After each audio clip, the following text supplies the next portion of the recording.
Meu nome é Raquel Cristiano Paulos Gomes, eu sou professora de História Contemporânea no Departamento de História aqui da Universidade Estadual de Campinas, da Unicamp, e eu trabalho com temas vinculados à história do imperialismo na história da África, principalmente produções escritas de mulheres, produções literárias de mulheres que vivenciaram ou pensaram temáticas vinculadas ao imperialismo.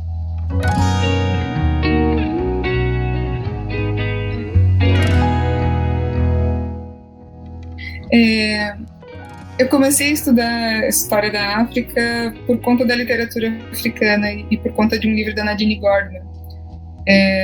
Eu ganhei de um amigo esse livro, e o que me fez, acho que, começar a investir num estudo mais sistemático foi um profundo desconhecimento do que eu estava lendo. Então, foi um estranhamento e um incômodo com o que eu estava lendo e de não conhecer e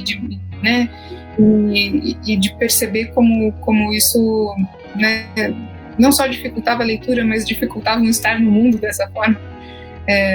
Então, acho que foram... Eu fui pesquisando, era um livro da Nadine Gordimer, então era o que é uma mulher sul-africana, pensando sobre a história sul-africana, produzindo literatura.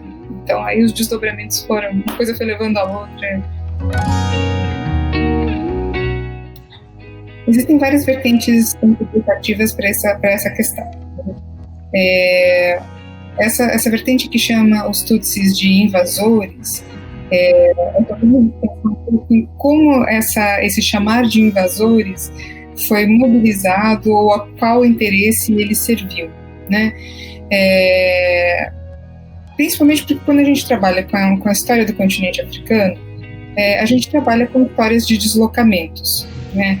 A gente está falando de um continente imenso e de populações que têm possibilidade de se deslocar muito facilmente. Então, se você tem discordâncias com chefias, se você tem um problema com a agricultura de um determinado local, enfim, então o deslocamento ele faz parte dessa história do continente africano, né? E a gente trabalha com a ideia de que o grupo, conhecido como Tutsi, né, chega à região de Ruanda e mobiliza-se uma história de que eles seriam invasores porque eles estão em contato com os povos chamados de Hutu, que não teriam, né, os mesmos costumes, principalmente em relação à ideia do pastoreio, né, a ideia de que os Hutus seriam povos mais dedicados à agricultura, enquanto os Tutsis estariam mais vinculados, né, ao gado, enfim. É curioso pensar um pouco como você acaba também invisibilizando um outro grupo que também pertence a essa região da África Central, né, os Twa, que ficaram conhecidos como judeus, né, equivocadamente, enfim, mas e nesse conflito a gente vê também como a invisibilização de um grupo está profundamente vinculado a um interesse mais amplo nessas disputas, né? Existe uma interpretação que trabalha com a ideia de que os Tutsis teriam características físicas distintas daquelas do grupo, né? E é interessante a gente pensar nisso, nos desdobramentos, principalmente no século XX, como se atribuem aos Tutsis características europeias. Então, eles são mais altos, eles têm um nariz mais fino, um nariz mais longo, né? A pele deles é mais clara. Então, a gente pode pensar um pouco como isso, no século XIX, acaba encontrando, né, uma ideia de civilização, né, defendida, os europeus que também vinculavam donos dessa ideia de civilização, né, em oposição aos povos Hutu. E como você vai ter parcerias sendo construídas que estão mais interessadas, na verdade, em desestabilizar poderes locais, né, e fortificar as alianças com os povos colonizadores europeus para assegurar um domínio em relação a outros povos. Então, é uma confluência que a gente tem de questões do racismo sendo pensado como uma questão social, a questões vinculadas à mobilização dessas discussões racistas no interior do imperialismo, que se desdobra no movimento de conquista e de manutenção de terras, né, de poderes locais, na formulação de alianças e parcerias para a manutenção desse poder local. Então, acho que são várias as camadas que a gente tem que olhar antes de pensar.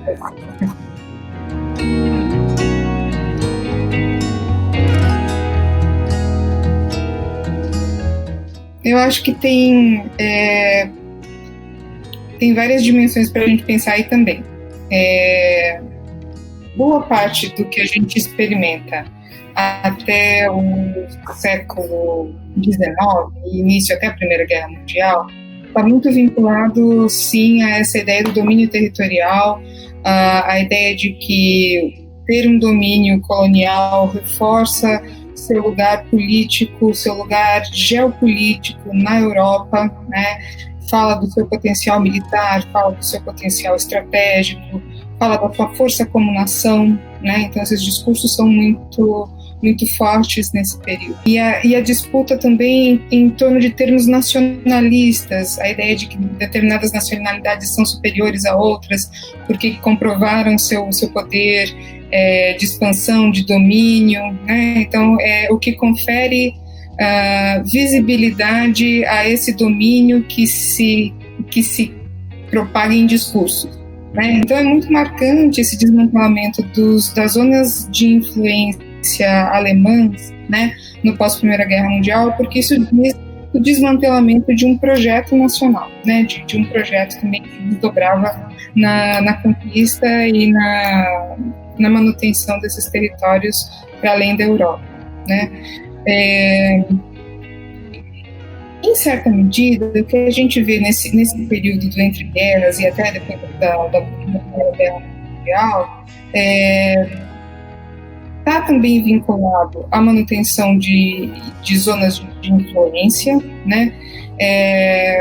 Com desdobramentos um pouco distintos daqueles herdeiros, diretamente herdeiros do século XIX, né? Mas ainda assim pensando num território que se estende além da Europa como uma comprovação de uma influência, né? de uma força política, principalmente nesse momento que você vive de uma Europa que também se desmantela no pós-Primeira Guerra Mundial, em que você tem impérios que caem, identidades que estão em negociação, enfim. Então, esse movimento de assegurar territórios também tem um peso muito importante, né?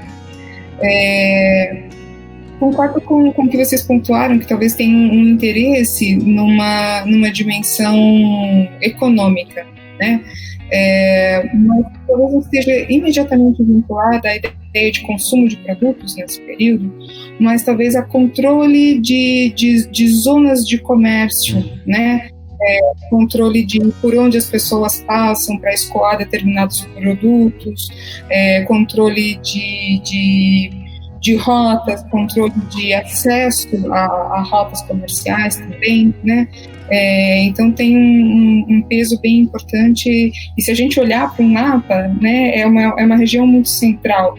Então assegurar esse território, embora ele não tenha, como vocês frisaram, recursos minerais, né, tão marcados, né, enfim, você fala de controle de uma área que é simbólica, né, que é central, e que, de certa forma, engendra, né, várias possibilidades de comunicação no próprio continente africano. Os Tutsis dominaram o território, em certa parte, por conta das alianças que eles conseguem fazer, por conta dessa questão de controle do gado, né, enfim. Então, tem uma organização, uma forma de organização política também que é vista pelos europeus como mais mais fácil de ser acessada. Então existe uma forma de governo centralizada que você consegue enxergar e com a qual você consegue estabelecer alianças de uma forma mais direta, de uma forma mais específica. Então, acho que uma convergência, né, da visibilidade de um projeto político e há uma visibilidade de um projeto político que encontra figuras, né, que são de um aspecto visível, né, distintas daquelas que marcavam boa parte dos estudos que comprovavam que as raças africanas seriam supostamente menos desenvolvidas, né? Então a questão do nariz, a questão do crânio, a questão da altura, né? Então são a convergência de dois aspectos assim bem importantes que acabam frisando essas alianças. E você tem uma série de elementos também para explicar os próprios Tutsis, né? Então, se eles têm esse aspecto físico, eles certamente tiveram contato com os europeus e em um dado momento vieram pela Etiópia e foram parar no centro da África. Então, você tem que, de alguma forma, encontrar um diálogo com os europeus que valide esse diálogo que se torna possível nesse período colonial. Isso está em discussão entre historiadores, antropólogos, tá? Existe uma vertente que eu acho que precisa de visibilidade, que a gente precisa destacar, de que esses conflitos que existiam entre os Tutsis e os Hutu, eles não eram diferentes de outros conflitos que existiram no continente, né? E que estão vinculados, sim, a posses territoriais, estão vinculados, né, a inimizades, a problemas das expansões territoriais, das conquistas territoriais também entre os africanos. Um elemento importante, eles falam a mesma língua, né? Então você já não tem uma tensão que se coloca imediata de contato, né? Falam a mesma língua, compartilham de diversos hábitos. Existem estudos que indicam que existia, sim, casamentos entre Tutsis e Hutus, né? Com taxas variando ao longo dos anos, enfim. Então, existe um contato que não é necessariamente da animosidade, da inimizade, né? Enfim. Por isso que é muito importante a gente pontuar que existe uma dimensão do genocídio em Ruanda, da forma com que ele é apresentado, que é profundamente problemática, que é uma ideia de fundo racista, né, que é a ideia do quê? Quando os europeus se retiraram do território, uma tensão histórica entre Tutsis e Hutus não tinha mais controle, né, então até a ideia de autoridade só pode ser exercida por um europeu, né, então o europeu estava ali controlando aquelas tensões. E quando eles se retiraram, na verdade, isso explodiu porque era uma tensão que vinha sendo construída há muito tempo, né? E aí também tem uma questão uma leitura que se coloca só em termos de conflitos entre Tutsis e Hutus pela perspectiva étnica, né? Pela ideia de que seriam muito diferentes, que seriam rivais, que seriam, né? E a gente deixa de olhar outros elementos. A gente não olha, por exemplo, a questão de classe, né? Então, como os Tutsis estiveram sistematicamente vinculados ao governo colonial, como você tem uma transformação das alianças, e aí a gente pergunta, né, como esses discursos, né, em torno dos Tutsis, de como eles eram teoricamente superiores, enfim, como tudo isso fica de lado quando você resolve fazer uma aliança com os Hutu. Então, toda a fragilidade desses argumentos de superioridade, de inferioridade, enfim, cai por terra quando a gente vê essa variação muito rápida das alianças coloniais, né? Então existem outros elementos que precisam ser levados em consideração no genocídio, e quando a gente diz olha, foi um conflito, né? Enfim, os Hutu entraram em conflito com os Tutsis e dizimaram a população, enfim, tem sim um elemento de uma tensão, né? De uma diferença, mas a questão que se coloca para a gente é pensar como essa diferença foi usada a favor de políticas que atenuaram questões de classe, que criaram essa rivalidade com um propósito político bastante específico.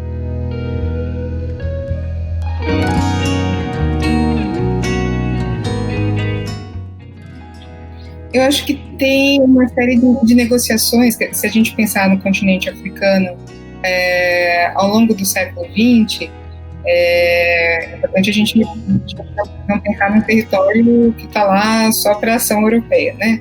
A gente pode pensar também nos movimentos de construção de resistências a essa presença colonial, né? E há uma vertente que vai começar a se opor sistematicamente, e não que isso não é do lado Hutu também, né? Mas há uma vertente do lado Tutsi que vai começar a se opor de uma forma mais sistemática à presença colonial, a angariar apoio, a pensar em formas de inviabilizar a manutenção desse poder, né? Então, o poder colonial tem esse movimento de justamente tensionar essa liberdade, mais uma vez, oferecendo a centralidade do poder àqueles que foram até então pensados como inferiores. E acho que isso é muito importante no livro da Scholastic Mukasonga, em Baratas, né?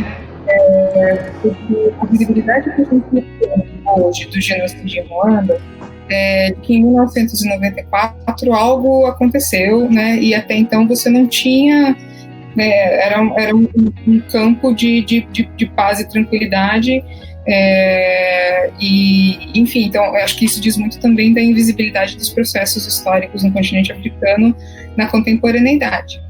Mas o livro da Escola Chico Mukasonga, o Baratas, faz um movimento que é muito importante na dimensão de humanizar esses conflitos que a gente vê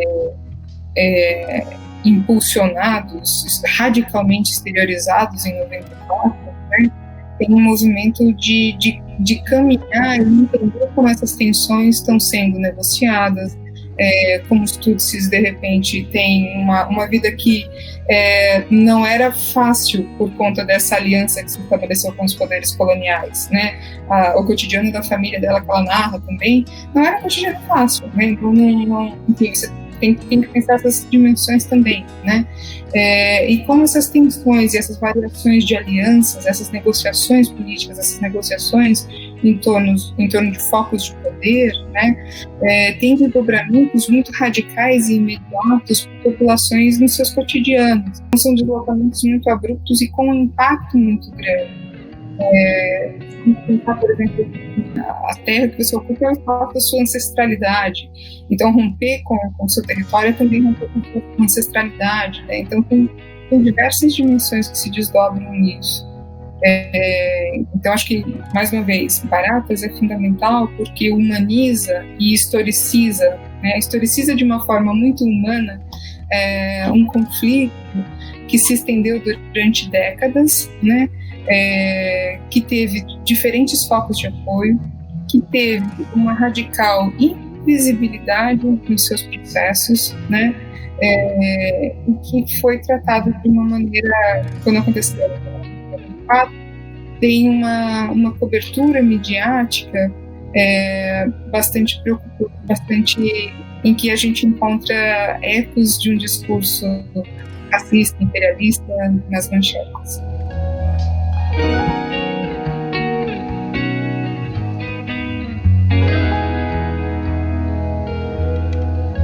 Acho que essa questão é central. No primeiro ponto, para a gente entender um pouco o momento em que isso acontece, né? O que é essa década de 1990, em que teoricamente você está celebrando a vitória do capitalismo, né? A vitória dos Estados Unidos como grande potência, não só numa dimensão política, mas também numa dimensão militar. Então, pensar esse lugar político dos Estados Unidos tem uma importância bem grande, e pensar o lugar político do projeto, né, do projeto que se projeto econômico, político, enfim, que é celebrado na década de 1990, essa grande vitória do capitalismo, enfim. E aí você vê também como alguns argumentos vão funcionar em torno da justificativa de uma ação em determinado local ou em outro em que ela não acontece, né? E a gente pode repensar tudo aquilo que eu falei para vocês do início do século XIX, né? Se tinha uma importância, no início do século XX, se tinha uma importância geoestratégica, né? Enfim, geopolítica, uma importância econômica, enfim, de você assegurar esses territórios, de você, o que você vê no final do século XX, na década de 1990 em particular, esse discurso que você mesmo colocou do eu lavo minhas mãos, né, da não interferência, porque não há um interesse direto em lidar com aquele conflito, não há interesse direto em deslocar tropas, não há interesse direto em assumir os custos em manutenção de pessoal, de armamento, de deslocamento, de assegurar deslocamentos seguros para essa população. Então você vê um grande abandono do território, né, um grande abandono de Ruanda. E não só de Ruanda, porque a gente pensa muito nessa questão geográfica, né, e não vê como esse conflito tem entradas no Burundi, né, enfim, então é uma questão ampla para o território. Mas você tem a facilidade desse discurso de isenção, de não interferência, da ideia de que, em até alguns momentos, né, a ideia um pouco hipócrita de que foi a interferência que teria levado a esse conflito, então o melhor a fazer agora é não investir, né, nesse enfim. E existe, acho que, muita dificuldade da gente pensar o genocídio em Ruanda, não só porque ele mobiliza uma memória de trauma, né? O que a gente lê sobre, o que a gente vê sobre, o que a gente ouve falar sobre, é muito difícil, não só pela violência das mortes, não só pela ideia de morte em si, mas pelos estupros como arma de guerra, né? Enfim, todas as formas variadas de violência que se desdobram. A gente tem um interesse internacional nesse período, concomitantemente aos eventos voltados para a Copa do Mundo, né? Uma cobertura, um investimento midiático voltado para a cobertura da Copa do Mundo, que está acontecendo justamente nos Estados Unidos, né? Então, os interesses de visibilidade ali estão tão cercados, né, de uma celebração desse protagonismo norte-americano, que a gente pensa até no que é a visibilidade do Estado pós-colonial no continente africano, né? Porque o que a cobertura midiática expõe para a gente é a dificuldade da imprensa cobrir os processos políticos no continente africano nessa vivência do pós-colonial, porque ele mobiliza, esse discurso midiático vai mobilizar boa parte do discurso jornalístico, literário do século XIX, repleto de racismo, que vai trabalhar com a ideia de que são povos que não têm controle político, experiência política para gerenciar seus processos, que precisam de interferência, que precisam de cuidado, né? Então, o vocabulário, 100 anos depois, ele mobiliza termos muito próximos.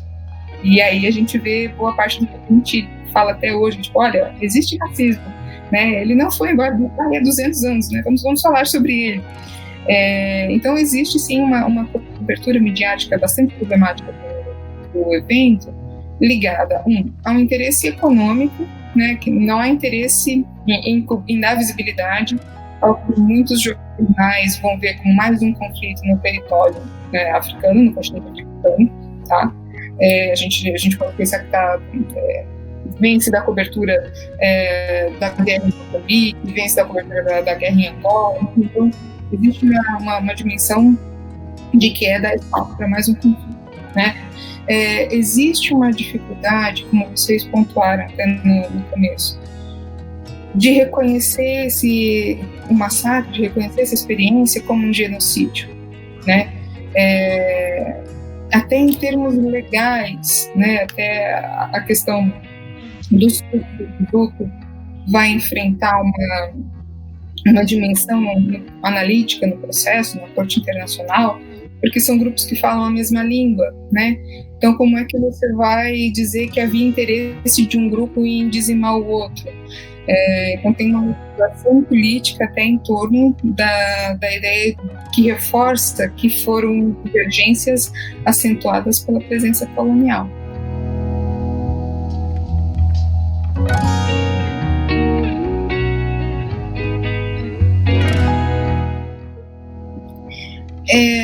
É uma pergunta.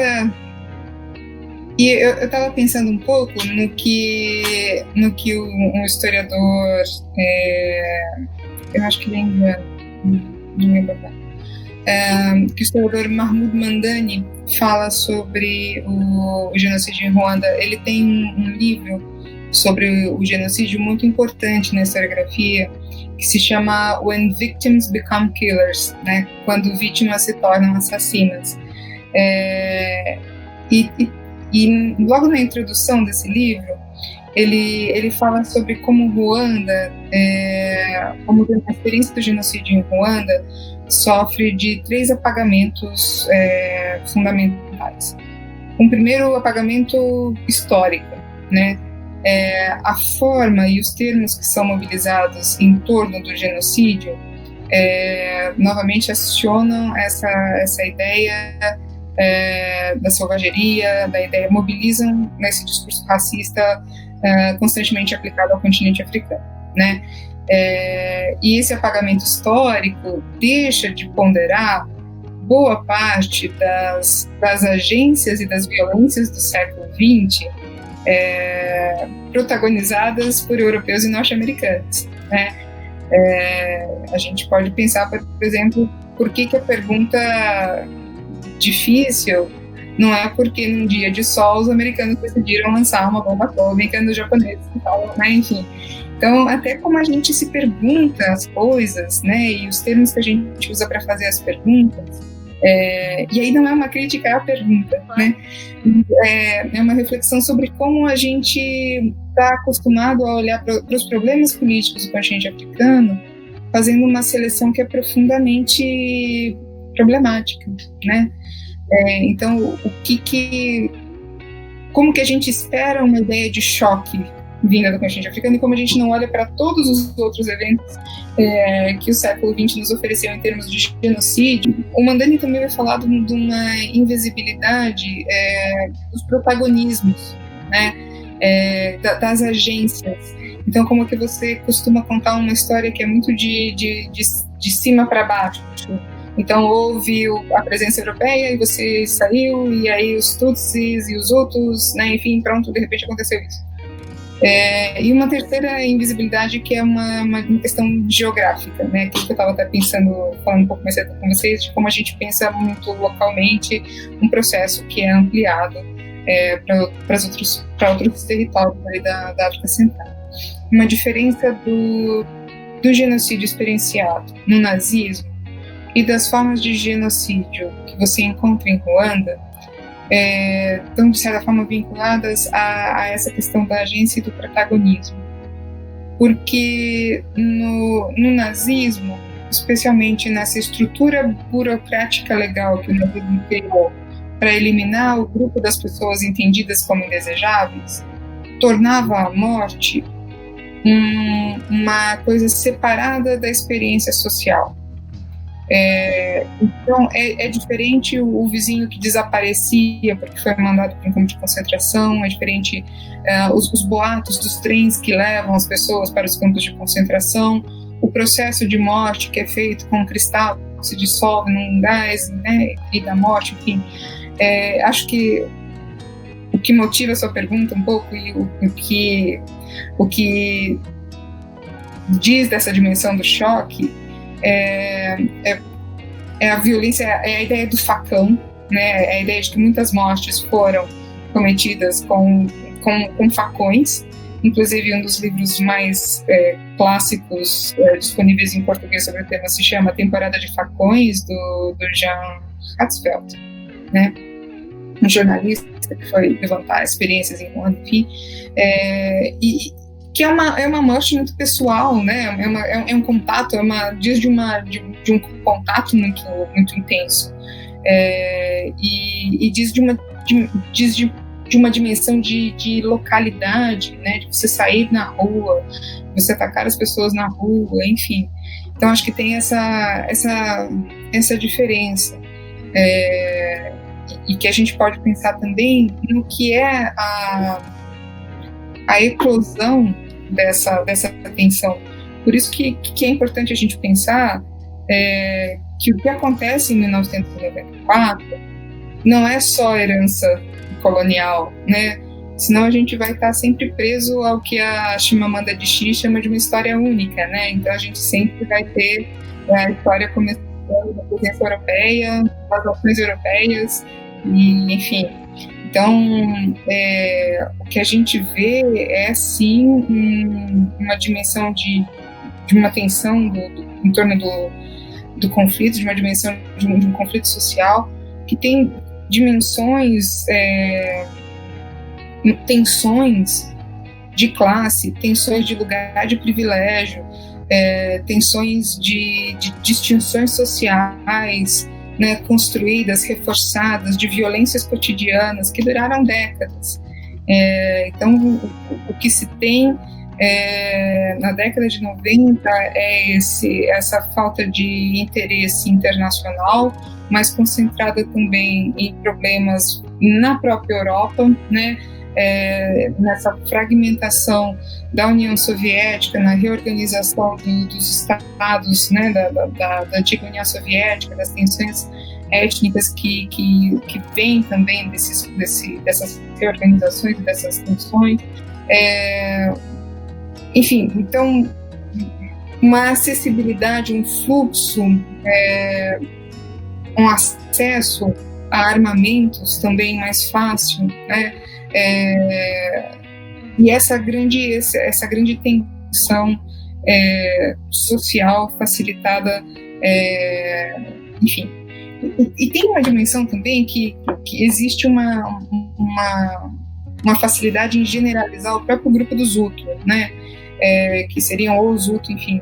E muitos historiadores frisam que existe um grupo radical que coordena as ações, coordena e comanda as ações perpetradas pelos genocidas, né? Que leva a morte também para os Hutus que também não concordavam com o que estava acontecendo, né? Então acho que a gente precisa ponderar também essas visibilidades mais imediatas que a gente tem, uma facilidade de dizer aqui é assim, aqui é ali.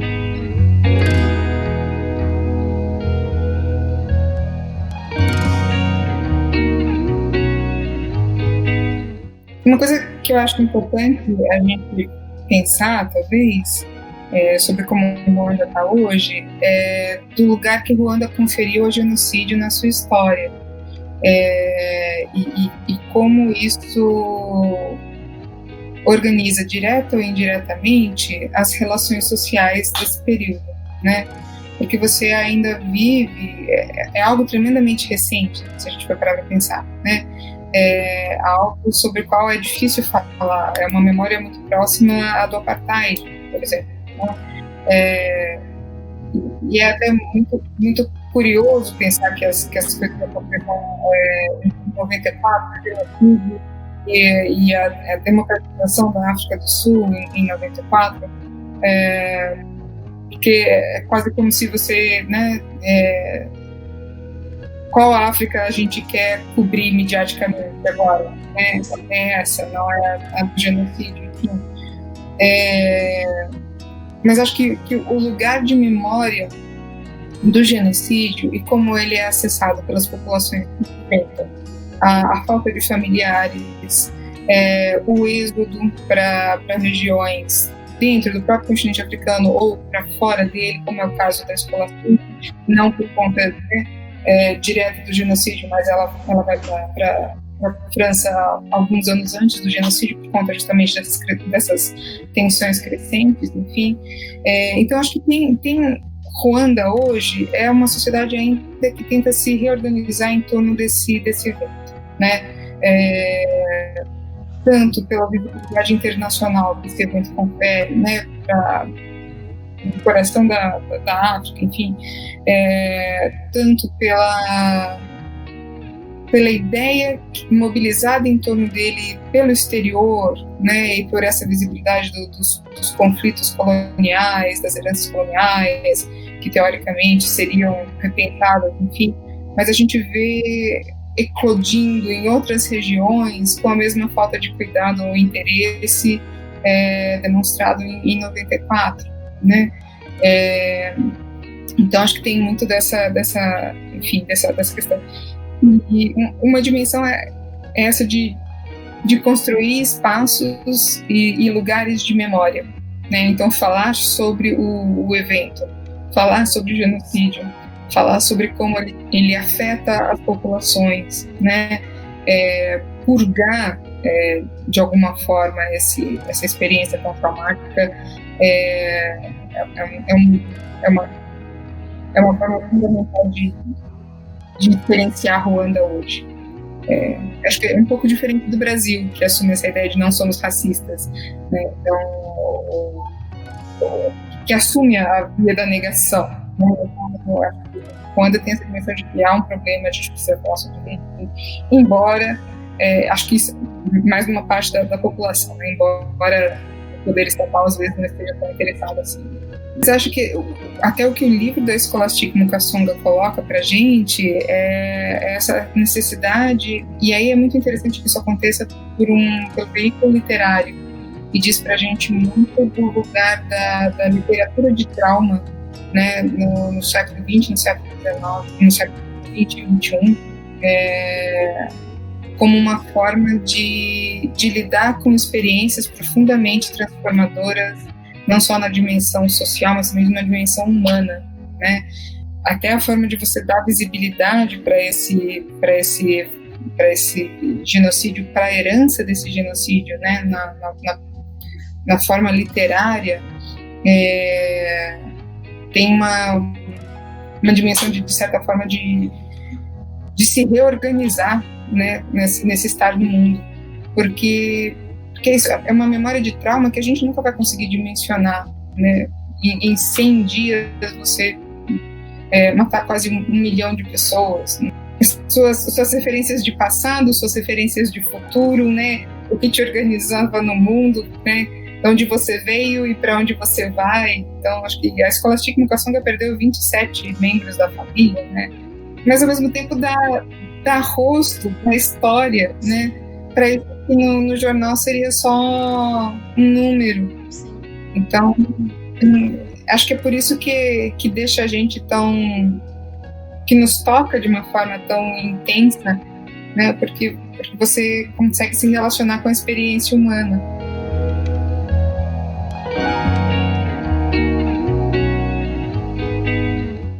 Eu acho que a gente até estuda, só que a gente estuda pela mesma perspectiva que quer ver na experiência africana algo inviável sem a presença europeia.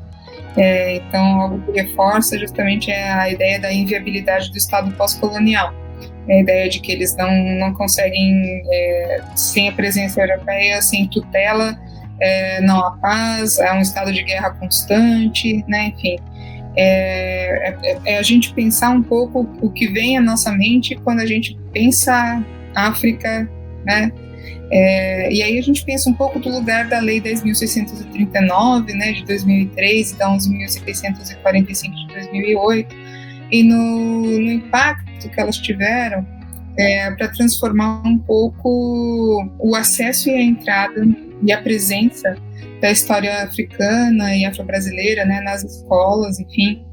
Então, E aí um pouco o protagonismo dos professores e das professoras também para se encontrarem um material problemático, se o livro didático ainda tem essa perspectiva da dificuldade de falar do Estado pós-colonial, ensinar os alunos a pensar de uma maneira crítica, né, a olhar talvez os interesses da gente manter uma ideia de continente africano dessa forma, né, no século XXI, e não pensá-lo como um potencial parceiro econômico, militar, diplomático, né?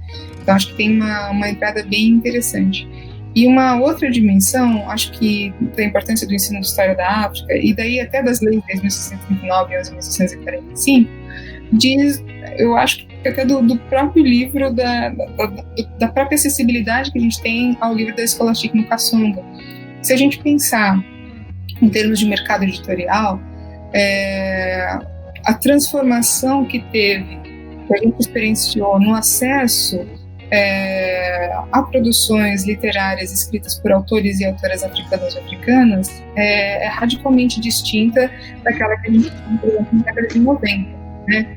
Então, tem um esforço das editoras em traduzir, em circular, e literaturas não só produzidas por escritores africanos brancos, né, porque às vezes você tinha um investimento mais sistemático na produção da Nadine Gordimer na África do Sul, do próprio Coetzee, também da África do Sul, mas agora a gente experiencia uma acessibilidade, um acesso a livros em boas edições, com bom investimento editorial, gráfico, com preparação, com discussão do material, algo que era muito, muito próximo daquela edição da Ática, da década de 70, 80, autores africanos, né, enfim, circulou durante um tempo, mas também perdeu, né, a força. Então a gente vê um renascimento editorial em torno da literatura africana, do acesso à literatura africana no Brasil. Isso é muito importante, até para a gente desconstruir um pouco essa ideia bastante estereotipada que ainda é presente, né, em torno da história da África.